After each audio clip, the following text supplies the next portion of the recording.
माननीय प्रधानमंत्री जी, आपका कोटि कोटि धन्यवाद। आपके प्रेरक वचनों से अभिभावकों का अपने बच्चों के लिए समझने का मार्ग मिला है।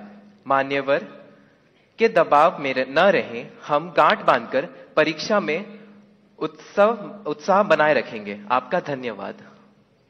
माननीय प्रधानमंत्री जी, चंबा प्रकृति के अनछुए सौंदर्य को समेटे भारत के पेरिस के रूप में प्रसिद्ध पर्वतीय नगर है। चंबा हिमाचल प्रदेश से आरुषि ठाकुर आभासी माध्यम से हमसे जुड़ रही हैं। आरुषि, कृपया अपना प्रश्न पूछे। माननीय प्रधानमंत्री जी, नमस्कार। मेरा नाम आरुषि ठाकुर है और मैं केंद्रीय विद्यालय बनीखेत ढलौजी, जिला चंबा की कक्षा 11वीं की छात्रा हूँ। माननीय, मेरा आपसे यह प्रश्न है कि परीक्षा के दौरान जो बात मुझे सबसे ज्यादा परेशान करती है वह यह है कि मैं पढ़ाई कहाँ से शुरू करूँ। मुझे हमेशा लगता है कि मैं सब कुछ भूल गई हूँ और मैं इसी के ही बारे में सोचती रहती हूँ, जो मुझे काफी तनाव देता है। कृपया कर मार्गदर्शन कीजिए। धन्यवाद सर। धन्यवाद आरुषि। माननीय प्रधानमंत्री जी, भारत में धान का कटोरा के नाम से प्रसिद्ध राज्य छत्तीसगढ़ की राजधानी है रायपुर। रायपुर की अदिति दीवान इसी समस्या पर अपनी मन की जिज्ञासा का समाधान चाहती है। अदिति, अपना प्रश्न पूछिए। माननीय प्रधानमंत्री जी, नमस्कार। मेरा नाम अदिति दीवान है और मैं कृष्णा पब्लिक स्कूल रायपुर छत्तीसगढ़ में कक्षा 12वीं की छात्रा हूँ। मेरा आपसे यह प्रश्न है कि मैं इस बात को लेकर चिंतित रहती हूँ कि मुझे बहुत कुछ करना है, लेकिन अंतिम तक मैं कुछ भी नहीं कर पाती हूँ, क्योंकि मेरे पास बहुत सारे कार्य होते हैं। यदि मैं अपना कोई कार्य समय पर पूरा कर भी लूं, तो और ज्यादा परेशान हो जाती हूँ, क्योंकि फिर अन्य कार्यों को करने में या तो बहुत ज्यादा देर लगा देती हूँ या तो उन्हें आगे तक के लिए टाल देती हूँ। मैं यह जानने के लिए उत्सुक हूँ। धन्यवाद। धन्यवाद अदिति। माननीय प्रधानमंत्री जी, आरुषि और अदिति अपनी परीक्षा की तैयारी एवं समय के सदुपयोग पर आपका मार्गदर्शन चाहते हैं। कृपया उनकी समस्या का समाधान करें। माननीय प्रधानमंत्री जी। देखिए, सिर्फ परीक्षा के लिए नहीं, वैसे भी जीवन में टाइम मैनेजमेंट के प्रति हमें जागरूक रहना चाहिए। परीक्षा और नो परीक्षा, आपने देखा होगा काम का ढेर क्यों हो जाता है। काम का ढेर इसलिए हो जाता है समय पर उसको किया नहीं इसलिए। और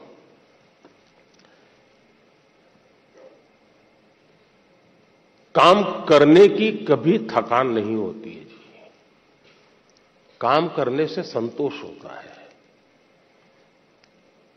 काम न करने से थकान लगती है। सामने दिखता है, अरे इतना सारा काम, और उसी की थकान लगती है। करना शुरू करें। दूसरा, आप कभी कागज पे अपना पेन पेंसिल लेके डायरी पे लिखिए। एक हफ्ते भर आप नोट कीजिए कि आप अपना समय कहां बिताते हैं। अगर पढ़ाई भी करते हैं तो कितना समय किस विषय को देते हैं, और उसमें भी शॉर्टकट ढूंढते हैं कि बेसिक में जाते हैं, बारीकियों में जाते हैं। थोड़ा अपना एक एनालिसिस कीजिए। मैं पक्का मानता हूं कि आपको ध्यान में आएगा कि आप जो आपकी पसंद की चीजें हैं उसी में सबसे ज्यादा समय लगाते हैं और उसी में खोए रहते हैं। फिर 3 विषय ऐसे हैं जो कम पसंद है लेकिन जरूरी है, वो फिर आपको बोझ लगेगा। मैंने 2-2 घंटे मेहनत की लेकिन ये तो हुआ नहीं। और इसलिए आप सिर्फ पढ़ना 2 घंटे ऐसा नहीं, लेकिन पढ़ने में भी जब फ्रेश माइंड है तब जो सबसे कम पसंद विषय है, आपको सबसे ज्यादा कठिन लगता है, तय कीजिए पहली 30 मिनट इसको, फिर एक पसंदगी वाला विषय है 20 मिनट उसको, फिर थोड़ा कम पसंद वाला 30 मिनट उसको। आप ऐसा स्लैब बनाइए। तो आपको रिलैक्सेशन भी मिलेगा और आपको धीरे धीरे उन विषयों पर रुचि बढ़ेगी जो आप नॉर्मली टालते हैं और अच्छे विषय में खोए रहते हैं। और समय भी तो बहुत जाता है। आपने देखा होगा, आप में से जो लोग पतंग चगाते होंगे, मुझे तो बचपन में बहुत शौक था। पतंग की जो माजा होता है, धागा होता है, वो कभी एक दूसरे में उलझ जाकर के एकदम से बड़ा गुच्छा बन जाता है। अब बुद्धिमान इंसान क्या करेगा? यूं यूं खींचेगा क्या? ताकत लगाएगा क्या? ऐसा नहीं करेगा। वो धीरे से एक एक तार को पकड़ने की कोशिश करेगा कि खुलने का रास्ता कहां है, और फिर धीरे धीरे धीरे खोलेगा तो इतना बड़ा गुच्छा भी आराम से खुल जाएगा और सारा माजा, सारा धागा एक जैसी जरूरत है वैसा उसके हाथ लग जाएगा।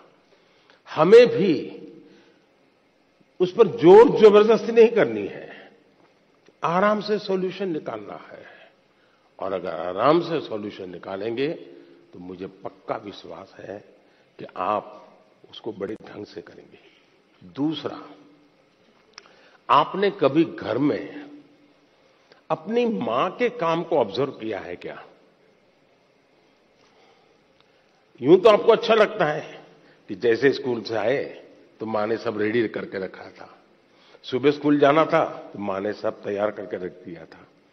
लगता तो बहुत अच्छा है, लेकिन क्या कभी ऑब्जर्व किया है कि मां का टाइम मैनेजमेंट कितना बढ़िया है? उसको पता है सुबह ये है तो मुझे 6 बजे ये करना पड़ेगा, 6:30 बजे ये करना पड़ेगा, उसको 9 बजे जाना है तो ये करना पड़ेगा, वो 10 बजे घर आएगा तो ये करना पड़ेगा। यानी इतना परफेक्ट टाइम मैनेजमेंट मां का होता है। और जबकि काम सबसे ज्यादा मां करती रहती है, लेकिन किसी काम में उसको बोझ अनुभव नहीं होता है। थक गई, बहुत काम है, बहुत ज्यादा, ऐसा नहीं करती। क्यों? उसे मालूम है कि मुझे इतने घंटे में ये तो करना है। और जब एक्स्ट्रा टाइम मिलता है तब भी वो चुप नहीं बैठती, कुछ न कुछ अपना क्रिएटिव एक्टिविटी करती रहती है। सुई धागा लेके बैठ जाएगी, कुछ तो करती रहेगी। रिलैक्स करने के लिए भी उसने व्यवस्था रखती है। अगर मां की गतिविधि को ढंग से ऑब्जर्व करोगे तो भी आपको एज ए स्टूडेंट अपना टाइम मैनेजमेंट का महत्व क्या होता है, और टाइम मैनेजमेंट ने 2 घंटे, 4 घंटे, 3 घंटे ये नहीं, माइक्रो मैनेजमेंट चाहिए। किस विषय को कितना टाइम देना है, किस काम को कितना टाइम देना है, और इतना बंधन भी नहीं डालने हैं कि बस 6 दिन तक ये करूंगा ही नहीं क्योंकि मुझे पढ़ना है। फिर तो आप थक जाओगे।